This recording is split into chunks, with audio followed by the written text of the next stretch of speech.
This is Brad Montgomery.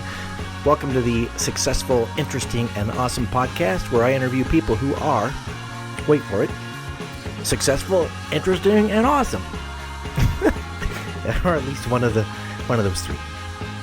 Well, this podcast went totally differently than I had planned, and it was fantastic.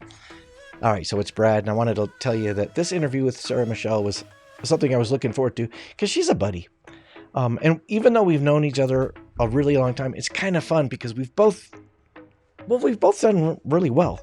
I'm a keynote speaker, and I work for the meeting and convention industry. She is kind of a consultant who consults for the meeting and convention industry. And also, she's a very talented host, an emcee, and networking expert. So we still have a ton in common, even though our career paths have sort of changed, and she is kicking it. I thought we were going to talk more about Sarah and kind of what got her here and what she's interested in and what she's working on. But we ended up just getting into the future of the meeting industry. And as we recorded this, we thought we were kind of coming out of COVID, and now the Delta variant is really on the minds of everybody in the meeting and convention industry. Oh, well, of course it's on the minds of everybody on the planet, but it's changing our jobs.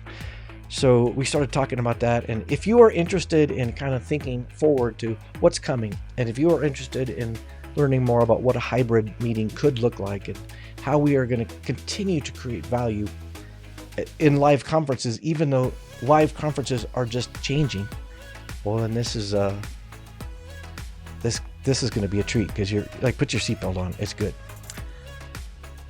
And also, it was a treat because, getting to spend an hour with a really close buddy, that was fun. All right, stay tuned. Let's do this. I'm glad you're here. That I was in a Walmart, so this is like 16 months ago, with no mask. I didn't own a mask. And I was there with my daughter, and we're like, well, I think we're breaking rules. And I felt like that last night when I didn't have a mask on, and I should have a mask on. And, Purell seems to be a big thing again. So have you been washing your hands? Did you get that shot? Say yes. Say yes. Well, here's one thing you got to do. You ought to be in a mastermind group. And let me tell you why. A mastermind group, for those of you who may not know, it's a group of your peers, and you get together, and it's kind of like your board of directors. You can go to this mastermind group and ask advice about business and ask advice about finances, and you can even ask personal advice. And through time, if you're lucky, you get to know your masterminders, and they know you, and the advice becomes increasingly valuable. Well, lucky me. I was in a mastermind group for, 15 or 18 years with the same people. And that mastermind group changed my business. One of the reasons, let's just say it, one of the reasons I'm rocking it is because of my mastermind group. How do you say that without being Brad? I think you just go for it. My mastermind group changed my life. And one of the benefits of the mastermind group is not only did they help me with my job, not only did they fundamentally change the way I see my job, but I've become really close friends with these people. And our guest today is a brilliant person. She's a really, really close buddy. She's a member of that 16-year mastermind, and she is a rock star in the meeting and convention industry. And lucky us, she's our guest. Please put your hands together for, this is Sarah Michel. Hey, Sarah. Hey, Brad. Aw. Thanks for saying yes. It's so true. Yes, it's so true. First thing I want to ask you is, do you recognize my shirt? People, I'm wearing a very cool shirt. I helped you pick that shirt out. Oh my gosh. I love how it turned out. We created that shirt together. It just came in today. All right, so here's what the story is. Did you save that to surprise me? Yeah. Well, sort of. It just arrived today, Sarah. So I was at Sarah and I belong to the National Speakers Association to try to be better speakers. And we were there recently. Fun fact to know and tell, there was a COVID breakout. Anyway, so there's a vendor there who's selling custom shirts and suits and whatever. And I went and picked out a shirt, and then I realized I have a buddy who's really, really good at fashion, who always knows what looks good and what looks dumb. And I said, could you come, Sarah, It's so So I fun. remember I dragged you over to that thing, and Yeah, we but it was, I loved it. And we created that shirt. Oh, I like how it turned out too. and dude, and I know, Yes, and I'm super. loving how it's working with the background. Like, your pictures behind you. It's really cool. It's all coordinated. That kind of shows what good friends we are. It is awkward to go talk, bring some random woman out of your conference to say, "Could you help me with fashion advice?" Right, but lucky you, I'm not a random person. Well, you are a little bit of a rando, but you're a buddy rando. All right. Well, Sarah, I had to ask you your job title before we went live, and it's a good one. Check this out. Sarah Michelle is VP of Professional Connexity. That Yeah. is a word I was around when you were noodling on Connexity. That's a word you made up, all right? Come on, admit it. I wish I could say I did, but I didn't. I didn't. When I joined Velvet Chainsaw, we didn't want to say vice president of networking, right? Because networking is kind of a dirty word. A lot of people hate that word. It repels people. It's overused. So we actually started looking at in the early 1990s when we were coming up as Silicon Valley was coming up with social media sites. They were like, how can we create a community online where people will want to connect and share ideas? And they took the word community and took the word connecting and they merged them together and came up with Connexity. And it was a term Silicon Valley was using in the early 1990s. And somehow we stumbled on it and we said, oh my God, that's what I'm going to do for our clients is help them figure out how to build better community and provide opportunities for connecting and merging those together in conferences. So that's how it got born. So basically, you're saying your job title was stolen. Yeah. Oh yeah, it was not trademark. We did find that out. It was just a term that engineers were using. They're Well, probably flattered, I Dave. love what you They're said. You flattered, said that Brad. you said networking is a dirty word. I don't know what kind of networking you're thinking of, but it sounds way more fun than what I was thinking of. Hey, you're gonna go network? Do I need this shirt? All right. So, yeah, when you and I first started working together, you were a full on networking pro, and you taught people how to do that. And then you said it was a dirty word. That's been my experience. That people want to network, but they hate it. Is that what you're talking about? Yeah, well, because I specialize in conferences and face-to-face meetings. I mean, if you have introverted preference, which shocker, most people may not realize that you have that preference, but a lot of people do. That you see that on the schedule, and you're like, oh, a bunch of shameless self promoters shoving business cards in my hand. Like I'd rather poke my eyes out, and you wonder why they don't come to your opening reception. So everybody cares about it, whether you're introvert or extrovert. Everybody wants it. We just want it a little differently. And especially now after what we've been through, it's really important more than ever. So yeah, it's just I think there's just been a lot of people that have abused networking and have turned off a lot of people, and a lot of people just have had what I call network drive-bys, and they've been burned by them, and Right. so they just see that and they flee and run. I remember when I was very young, back when I was still doing magic. Uh, I was at Kinko's. Remember that? Do you remember Kinko's? Yeah. Ah, the smell of Kinko's. Picking out all the colors of the paper. I was at Kinko's, and there was a former neighbor of mine from high school, and he was in there in this dumbass, slick, like shiny suit, and his hair was all greased back, and he was a new realtor, and he was creating all this marketing materials for networking, Yeah. and he worked me right there, like, here's my card, and he gave me a little elevator pitch or some. It was just abhorrent. But when I think of bad networking, I think of that dude.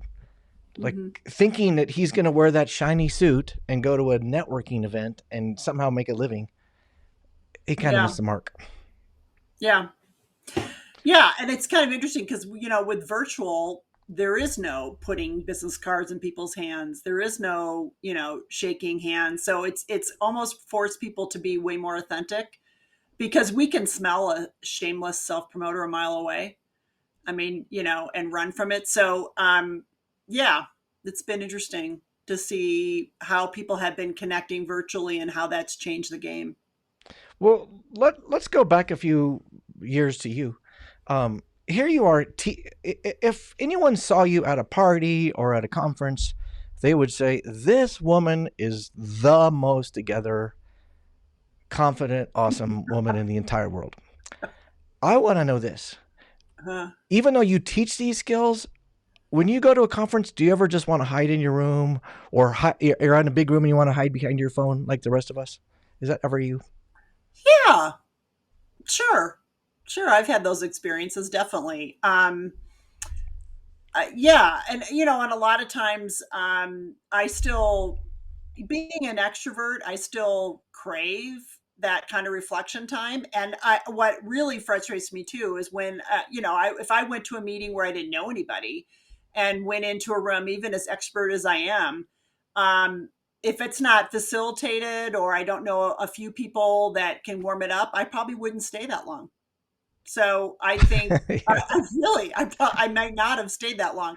So I think no matter where you're at, it's really, I think people have to be way more intentional about gatherings, why we're bringing people together, have things be more, a little more facilitated and help and create a welcoming environment, because nothing is more lonely than going to a conference or a meeting where you don't know very many people and you walk in a room and you see people hugging and kissing and no one's talking to you. That's about as lonely. That's pretty lonely. Yeah. And And then to make it worse, you go to the exhibit hall where they have the free wine and bad food, and you're walking up and down those aisles trying to get a free tchotchke, but God help you, please don't have any one of these salespeople talk to me. And yeah, you've got an awkward plate of food, and not that I've ever been there. I don't know yeah, what you're right. talking about. Well, yeah, I mean, I think we've all experienced that, but it's fun to hear that even you, because I'm telling you, if any of these listeners ever saw you, they'd be like, it's impossible that you could ever feel awkward. And yet Oh you're saying no. you sneak out. I think, I think that's the worst part of any party. Like more as I age, I'm almost every friend I have has kind of come out to me and said, yeah, I don't really like parties. Okay, even a party. Like I'd rather be with like four people around a dinner table where I can actually talk to them. And it's kind of interesting because, with COVID, um, large gatherings, people coming together that don't know each other very well is definitely at risk right now. And so I think there's been much more of, I'm going to come in close with the people that I trust and know. And so as we're designing meetings right now for hybrid coming back into person, we're looking for how can we get people together in small gatherings and groups that they'll first of all feel comfortable, and what can we do to facilitate like-minded people finding each other and making it easy to find your tribe. um, so yeah, those are all the challenges we're looking at right now, big and large and ballrooms with 3,000 people. I'm not even sure that's coming back. Well, thanks for the pick me up there, Sarah Michelle. No, no, That but was but what's really good is we're coming back, we're just going to come back a little differently. well, but here's a both of us. I know you well enough to say both of us are glasses half full type people. We're upbeat.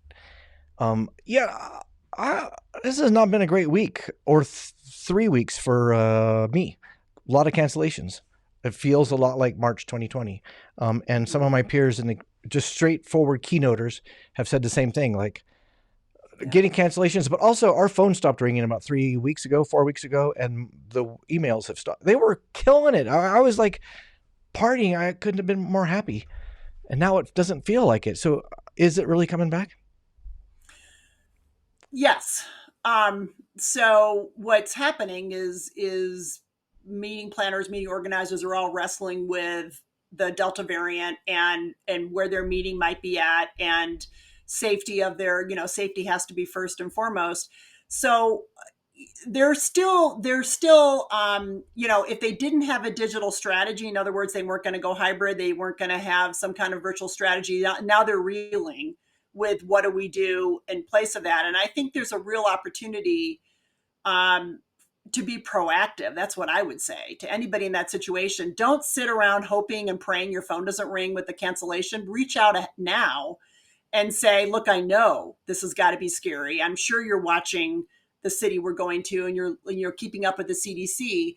Let me tell you, I don't want me. I don't want my. I want me to be the thing that's not on your list of things to worry about. I want to be in the category of Brad has my back. Brad's willing to be flexible. Brad's willing to do this virtually. Brad has a way to host this virtually. I mean, so that you can say to them, let me share what some of the things that we could do if it comes to the fact that you can't meet in person. And don't put your head in the sand and wait for them to call you to cancel. Be proactive, because every single person that's looking at a face-to-face in the next 3 months is wrestling with, is it safe to go? So Yeah. be proactive, and there's a way to save the booking, and I think there's a way to grow your actual fee, grow what you were going to do. Because Well, if they don't meet in person, they're trying to figure out, how do we still meet this need of educating and inspiring our members more, and I'm speaking primarily about associations because that's 99% of the work we do. But, we still have to inspire our members. We still need to bring them together, or our employees, and face to face was a big way to deliver that. And by the way, we haven't met now. It's going on 2 years. We haven't met together. And so what could you as a speaker, or, provide a way for gathering to still happen virtually and provide that education? And I think you could come up with a series or all kinds of ways to support them, but you got to be proactive.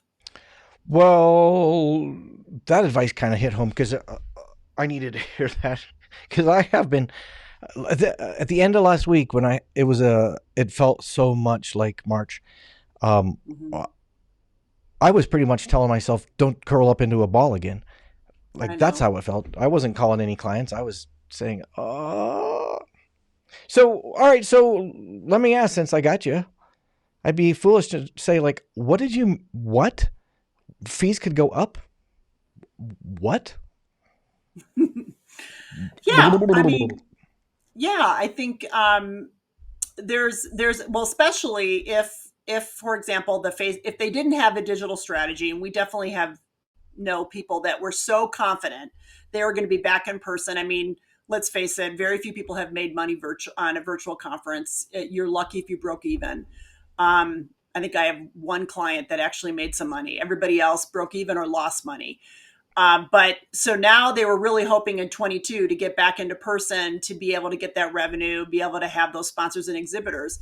But if we end up, if they have to cancel due to, the region where they're going to, because remember, it's where they're going to, it's Right. that city, host city, that's really impacting that decision, then they still want to keep that sponsors on those vendors. And you got to remember, every single one in like an association world, that who's writing the checks really to make that conference successful is not registration, is not the attendees, it's the exhibitors and sponsors. And they want to get in front of these members, desperate. They haven't been in front for 2 years, and now we're going on 2 years. So what you could be saying to them, to the meeting planner, is, look, let me, if we if you weren't planning to go virtual, I know that, and the last thing they want to do right now is pull a virtual conference out of nowhere, and in 2 months or a month they can't do it. But coming back and saying, let me come together, let me put together a proposal, a way to take what we were going to do and do it into a series, or do it into part one, part two, or something, and we could have your top sponsor sponsor this. And I can work with them, and there's different ways that I can to elevate them and make them a thought leader, and really show them as an education champion. This sponsor cares so much about your people. They're bringing Brad Montgomery, and we're so sad we couldn't be in person, but Brad's going to bring his knowledge and his inspiration and all of it, and we're gonna extend it out, and you're actually going to get more, Brad, than you would have had in person with what we've got planned. And the sponsor dollars don't go away now. And there's now more money to do more with you because the sponsor is going to throw into the pot that the association was already planning to pay you to be in person. So I've seen it happen already. So there's ways to do that, but my advice is do not hope and pray that your phone doesn't ring with a cancellation, because I promise you they're already at the table saying, can we mate or not? And you want to be proactive to say, let me make this super easy for you. If you have to cancel, you don't even have to worry about how do we get out of this contract, because I've got a way to, because you still got to get to your people. Everybody's trying to figure out, how do we keep our members? Yeah. If we haven't met for 2 years, are they going to re-up? Do they even see the value in the association? And so giving them, they need content. They need really relevant content that they have to get out to their members, and reasons to renew. And the annual was going to do that. And now the annuals is at risk. So what can we do to bring that value? And you could be an answer for that. Well, that was a good answer, by the way. What do you think, people? I think that was good. Can we turn to the audiences for a second? God, they look so happy, Sarah. All right, that's a good answer. But answer me this, riddle me this, or is that what the riddler said? Yeah. If you're I'm hosting an association event. I know that the money is from the sponsors, but I also know my sponsors are less interested if fewer people show up. And because of COVID and or Delta, there's a real risk that the attendees say, I don't care what the value is, it's not high enough, or I don't have a travel budget from my office anymore, or whatever. So now the sponsors are less interested. Is that right? Do I have that right? It depends. I mean, it depends. Usually if they're at a sponsorship level, which is different than just an exhibitor, supplier, but a sponsorship level, they're desperate to get in front of these customers. And this is their target. This is their sweet spot. And there hasn't been, they can't see them face to face. There isn't a chance to do that. And they're desperate for that. And one of the biggest things we've seen grow in the last 18 months has been what we call education championship sponsorships, or thought leader sponsorships. And one of the best ways to do it, because virtual exhibits don't work, no matter what people tell you, they don't work. You didn't want to walk down the aisle and talk to somebody to get the tchotchke. Wait till you have to go into a virtual booth and be on screen so somebody can sell you and you can't duck away. So they don't work. And so everybody's trying to figure out, what do we do? What works is getting the exhibitor really profiled to, they care so much about you. And we, in your case, we want to inspire you. We care about what the work you're doing. And so we've brought Brad, who, will make us laugh and make us connect with, the humor of what we do and all that stuff with the workplace. So they tie in, and you might interview them, Brad. You might interview that sponsor. What is it about my message that really is relevant for you? And you pull this out of them, and then you go do your stuff, and maybe you do a Q&A. So there's all kinds of ways to do that. And so, no, I disagree. I think the sponsors are desperate to get in front of these potential buyers. This is their target market. And what I was saying, though, is for a live event. So if at a live event, you are expecting 11 or 1,200 members of an association. And now because of Delta, you're going to get 450 and do it hybrid. Right. The value for the sponsors drops a little bit because they have fewer people that they get to glad hand and hand the tchotchke to and buy a drink for. First of all, you just said hybrid. If it's a hybrid strategy, no, because the virtual audience could be probably 3 times larger than the in-person audience. So their sponsorship will extend the life of that. I call it, you can do it before we get there live, during, and after, plus the virtual with the on-demand. So no, if there's a hybrid strategy, they're all on board with that, because there's ways. Now, if it's just in-person only sponsorship and your example of half the people show up, it's a little dicier. But usually what we're recommending is that you throw in more virtual exposure on top of the in-person exposure. You're going to have to, you have to beef it up what they're going to get. Well, as always, you're making good sense. Dang it! Sarah Michel's right again. Well, this is what I spend my days talking about and thinking about. So yeah. Well, talk to me about this one. You and Velvet Chainsaw tend to work with pretty ginormous organizations with pretty ginormous events. But there are a lot of people, like this guy, who make a pretty good living working for a blend of those larger events and tons of small events, like 100 people in a ballroom in the Marriott. Yep. But for whatever reason, they got the budget. Those people are freaking about hybrid because they get the bill from what it would cost to bring the crew in and et cetera. It's horrible. So what about, well, what advice do you give those smaller groups? Yeah, I was just on the phone with one last night actually about this. They're only going to have 60 people, but it's 60 CEOs, by the way. So yeah, I mean, it's ridiculous. Somebody's got to blow up the model. The hybrid model in terms of the AV doesn't work. It doesn't make sense. I mean, just to do one internet drop into one room is $10,000, and then you haven't even staffed it yet with camera operators and everything else. So Wait, what's that? What does that mean? Internet drop? so what you have to drop into a room to be able to stream it out, to have the bandwidth to stream it out, a one drop, we call it, is $10,000 per room, per room. So if you're streaming the main room and you're streaming maybe a concurrent session, you're at 20 and you haven't even staffed it yet. You haven't Right. even put camera people in there in union, depending on where you are. So it's wildly expensive. We have people getting bids at literally $250,000 to $500,000 to do this, which is crazy.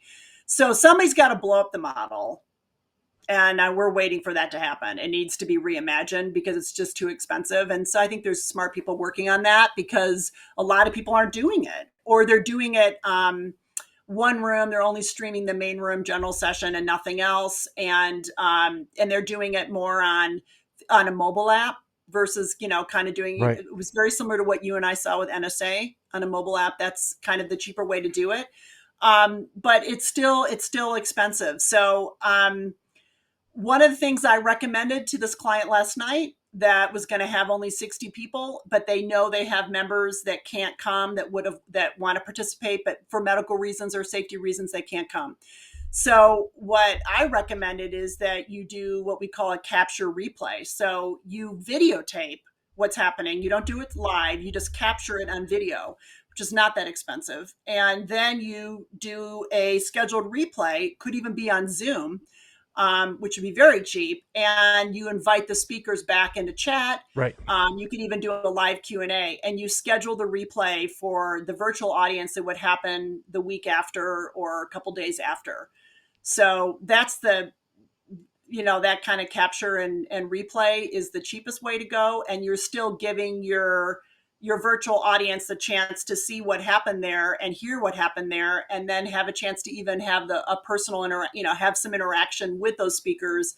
And by the way, that's a great way to grow a fee if you are going to be in person, and that they don't have the budget or didn't plan to do a virtual audience and streaming.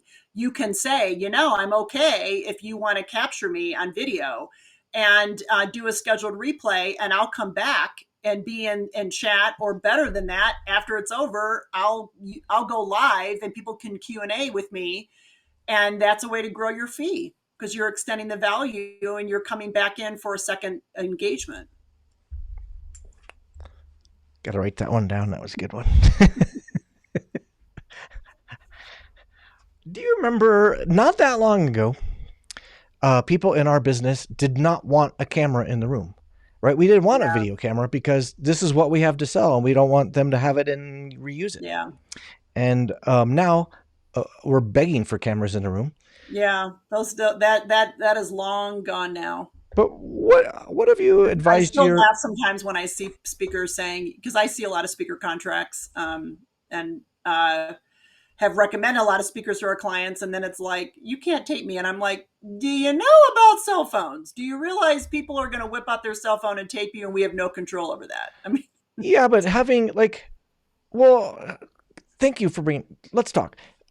That's very different. So I can't control anybody with a cell phone video. And in fact, I like that, and typically they don't put up a 60-minute keynote. They put up a little bit. Yay. I'm be so lucky that they should do that. But having a professionally recorded with perfect Mhm. sound, my entire keynote, and then they own it, and even if it says they don't own it, they do because it's on their hard drive. That makes me a little uncomfortable. What are your thoughts? Well, in the environment that we're in right now, the digital strategy of being able to have some things on demand behind a firewall for attendees who weren't able to attend live but want to be able to go back is really important for the marketing strategy and attendee acquisition strategy of getting people to register. So I think what's very reasonable and we see a lot is speakers saying, you can capture this and it can be behind your firewall for up to 30 days or up to 60 Right. days and not longer than that. And that's very reasonable. But to restrict the client by saying you can't tape me, um, all I'm going to say is you better be really comfortable you're in demand and that they really want you, because if there's somebody else they're looking at that doesn't do that, I can tell you who they're going to pick, because it will restrict their Right. Right. marketing. But and in demand, I just worked with we just worked with somebody who was a celebrity who said, no, you can't tape me. And we were able to, this person was well enough known. We were able to say, you got to be there live. We really pushed the FOMO of you're going to miss out if you're not there live. And it worked. And it was a good strategy. We had really high attendance for that session. But like I said, that was a celebrity. So, Well, I had a client. I went to battle, Sarah, with this client because they wanted to record it. Fine, no problem. They wanted to be able to replay it for people who missed it. Fine, no problem. But when I said, can we agree on a length of time that will exist? They flipped out. And then also I said, I don't want it on Vimeo or YouTube or a similar public site. for And sure. they flipped out like, well, of course we have to have it. How would you handle that?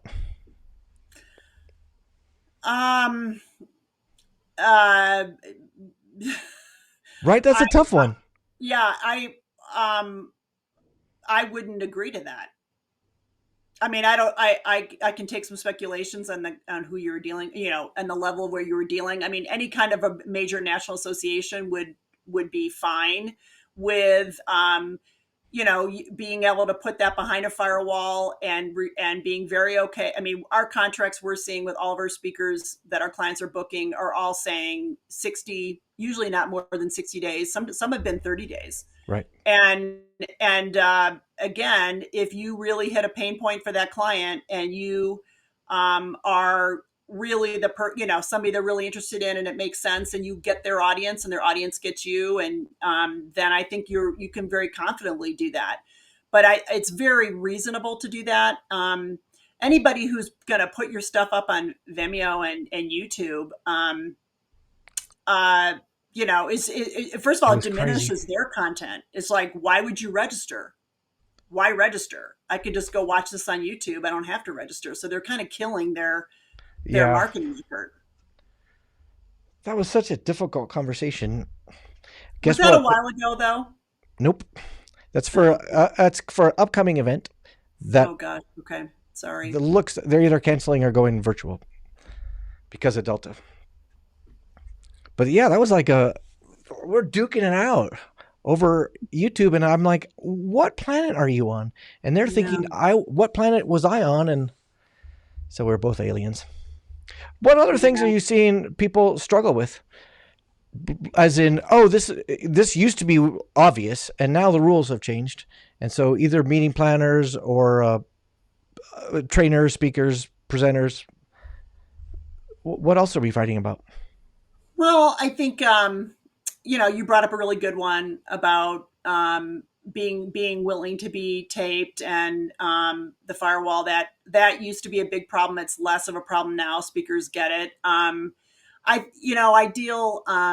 I still deal with, and again, this would be kind of more celebrity speakers, but not being willing to do a pre-call. Not, they send their manager.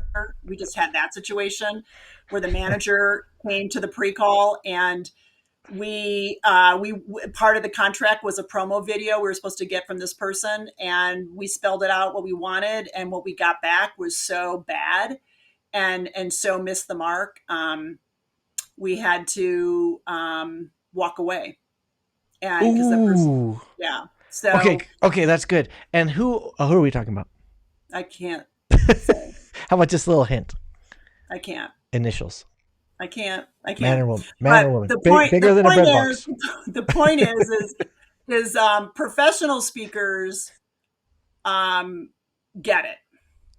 Professional speakers get it that they are part of the marketing strategy for this conference more than ever. It's never been more critical that the speaker is understanding the content marketing that they're a part of, and that means providing a promo video. I mean, I would say 2 years ago we saw a few people doing it, not everybody. Yeah, that ship has sailed. Everybody needs to do it, and it doesn't have to be super slickly produced by any stretch.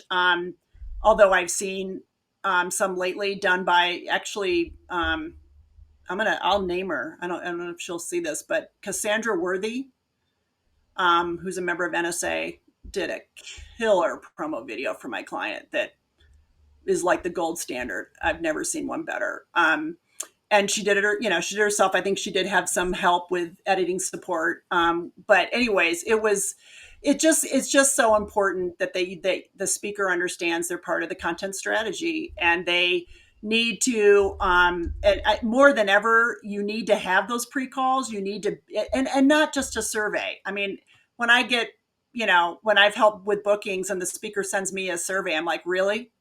You're not going to pick up the phone. We're not going to have a conversation. You expect me to fill out this, 20 question thing. It's like, why would you not want to get on the phone and be able to ask me what keeps this audience up at night? Why did you suggest me, Sarah? What was it about? So Right. I still every once in a while still get that. But so I think never miss an opportunity ever to get on the phone with the client early and often. If you're going to be hybrid, if you are going to be streamed out, you need to request a call with the producer. You need to talk to the AV Yeah. producer. You need to be really clear how many cameras. You need to get in that room early. So there's more pre-work. The whole show up and speak and flee is over. There's just too much that needs to be talked about. And one of them is, are we going to be able to meet safely? And if we're not able to meet safely, here's my plan for Right. you of what I will do. And the more you make it easy for them to say yes, the more you're like, the whole, I saw this come up in the NSA Facebook page, who's you asked the question about clauses, right? What are people putting in their contracts for clauses? And, I think the more you can, instead of saying, if you cancel after 30, within 30 days, you owe me the full fee. Because if you do that, they're going to walk. They're going to walk because there's plenty of speakers who will be fine with canceling before that. And right now in the world we're in, they can't even guarantee you 30 days out. Right. So I think instead what you should be doing is saying, look, in the case that you have to cancel the in-person, this is what I'm going to do for you. We're going to push the deposit forward any date you want. You have up to 2 years to use me again or whatever, or we can go to a virtual, and this is what I can do. You want to make it so easy for them to say yes and as risk-free as possible. And also constantly be saying, I want to be your partner. I'm in it for the long game. And I don't ever want to be a problem for you. I just want to look at how I can deliver value. And there's going to be a menu of things here that you can do. And you've got options with me. And the option better not be that I have to pay you if we have to cancel and you're not coming, Right. Hold on. I gotta write that down. Well, yes. I feel like I don't even want to ask you a question because if I just let you go, I'm hearing some brilliance. It's such a bizarre time for all of us, right? It just feels so weird. It is. It is a bizarre time. And of course, like you just said something obvious. It wasn't, not that it was obvious to me, but to the rest of the planet. Which is please your client, right? Focus on making your client happy. And so when it comes to contracts, make sure you write it so that your client ends up happy. This is like customer service 101. But what I think I'm seeing is that the world and our business models are changing so rapidly. And we're talking like right now, weekly, my business is changing. Yeah. So those some of those obvious things are occasionally lost on me, and it's kind of nice to hear you say I was. Yeah. I mean, but it's, yes, make it easy on your client, but also make it easy on you, because you don't want the fee to go away. You don't want this hole. And so it's like just thinking through, what ifs and what could that look like. And I mean, I've just talked to so many people who are like, I'm just not answering my phone. If I don't answer the phone, they can't cancel me. It's like, guess who what? who told They're is that gonna who tell told you, let's you do I my don't answer my email, phone? whatever. But it's just like, why are you not picking up the phone? And because I mean, every day, Brad, I mean, I've got probably 10 planners that I'm on retainer with, that I talk with some of them daily, some of them on scheduled weekly calls. They cry, cry. Oh, I mean, they cry with me. They've been crying with me for 18 months. They are so stressed out. yeah. They thought we were finally through this. They couldn't wait to get back together, and now here they are. So, I mean, yes, it sucks as a speaker. It sucks. Trust me. Worse. It's worse I mean, I it's just know. bad. We're just a bit of So, that cog. I got one yeah, of those emails right. from one of those planners because it was a healthcare speaker. I was booked prior to COVID one, right? Or we should call it that COVID one. Um, Prior to March 2020, and then they postponed 4 times, and it's coming up in October. And the email said, like, basically, nope, not this year, not next year, not the year after, not virtual. We're just done. And what I sensed was they were just exhausted from planning and then replanning and replanning. And they just said, screw it. This is not worth it. Yeah. I just felt like the meeting planner needed a hug. Yeah. They do need a lot of hugs. They do. And it's really hard. But um, we've never needed community more than ever than now. We've never need connection more than ever now. And it's really the work that we do, and the reason why we come together, and why we meet, has never been more relevant.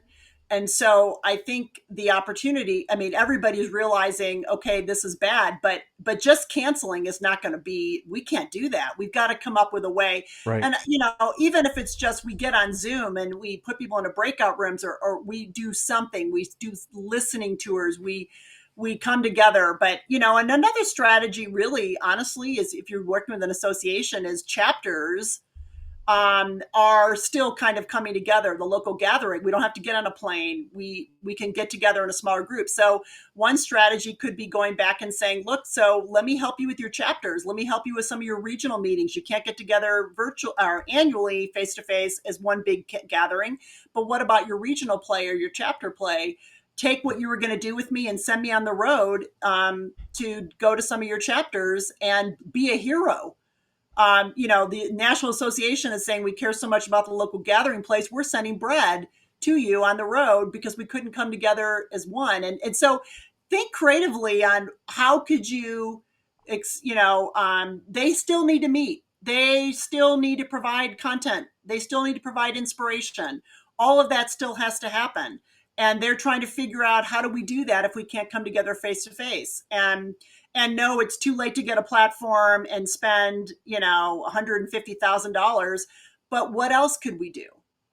What else could we do? And you could be part of that solution, even if you're just getting on the phone and problem solving with them and spitballing options. They're going to appreciate that. I remember seeing a speaker when I was showcasing for 5-star speakers bureaus. That was a long time ago. And he Mm-hmm. had this whiteboard, and he said, I'm going to teach you, or not even a whiteboard, a flip chart. This is old school. And Yeah. he said, I'm going to teach you about customer service. And he said, find out what the client wants, give it to him. And he got this big laugh. He like basically, it was not that complicated. Find out what they want and make it And happen. give it to them. Right. But that's hearing you talk. It's kind of what I'm hearing. But and I think what I can tell you with people, I mean, my daughter is a meeting planner, and I was talking her off the ledge the other night for an event she's got coming up in Florida that she's not sure she can do. And it they are sometimes they just can't even see the forest of the trees, right? They're just stuck on this tunnel of, oh my God, I'm gonna have to cancel. Oh my God, I'm gonna have to cancel. What am I gonna do? And you saying, I'm away from this, I'm removed from this, I'm not, let me just give you some ideas of things that we could do and talking it through, and then you'll see what really sparks. But I think there's a lot of ways to not only save the fee you were going to get in person, but grow it. And it's being proactive. It's thinking about that. I mean, get online for the conference you were going to be at in person, and go look at their top sponsors. I guarantee you those sponsors are trying to figure out, boy, how do we get in front of these people now that we're not meeting in person? The association client is saying, oh my God, how do we not lose the sponsor? We got to keep Right. the sponsor. You might be the conduit, the bridge that keeps the sponsor, provides the education and the inspiration they were looking for the members. And it's like, let me be the solution for you. I heard you. I'm thinking. Silence was me thinking. I'm with you. This is the most quiet I've ever seen you be. People who are listening to this on Stitcher or whatever are like, hello? Is it still on? Are you still there? You got a pulse? No. Um, have you been back on stage since COVID? I'm guessing you have many times, or since I mean, virtually or in person? In person. So that means like once you got your second shot, have you been in front of audiences? No, I haven't. Lots virtually. Mm-hmm. I still do a lot of MC work. But all the MC work and stuff I've done is to this date has been virtual. I will be live in person at this point, first week of October with the big conference in Vegas well, they just said vaccinations are mandatory for attending. So everybody will have to be vaccinated to go. Many So people yeah, right now are Googling fake vaccination cards. I hope not. Well, I hope that thing goes for you. What I was going to tell you is I had a lovely bucket of work. August was packed, and it was so flippin' fun, Sarah. But one thing I wanted to share with you, just as buddies, is there were a couple of times I got kind of weepy on stage because I was so happy to be there. Like, in particular, the first one out, but honestly, all of them. I think you and I have been in this job so long that we're just good at it, and we kind of know how it goes, and we're in you put it in third gear and you just go. But because of what's been happening on our planet, really hard not to notice what gear you're in and who you're in front of and why you're in front of them. And it seems like the meaning of what we can do in front of an audience has increased, and the value of that meaning has increased. Yeah. But also just, it's so, talk about also meaning for us. Yeah. No, I've heard a lot of people saying that it's been emotional. And I think, that's what's so hard right now for my clients, who were so looking forward to being back and the threat of that. So, but I just talked to a client that just before we got on, that got a fall meeting, and they have a big regional poll. So they have a lot of members that we're going to be driving in. They have they heat map their membership, and it's really all drivable. So they're moving forward. They're going to move forward. They're not canceling. They don't have a virtual strategy. Their members don't do virtual stuff out well. So they're going for it. So, it's all, everybody's weighing this and going through this, but I think I know one of the questions you would ask me, what gives me hope? That does give me hope, what you just said, that the work that I do, I'm all about community and connection.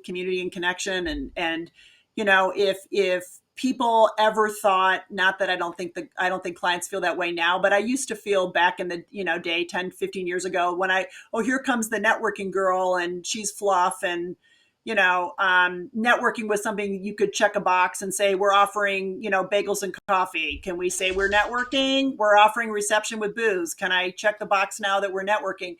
And I feel like when we come through this, the work that I do is probably more vital.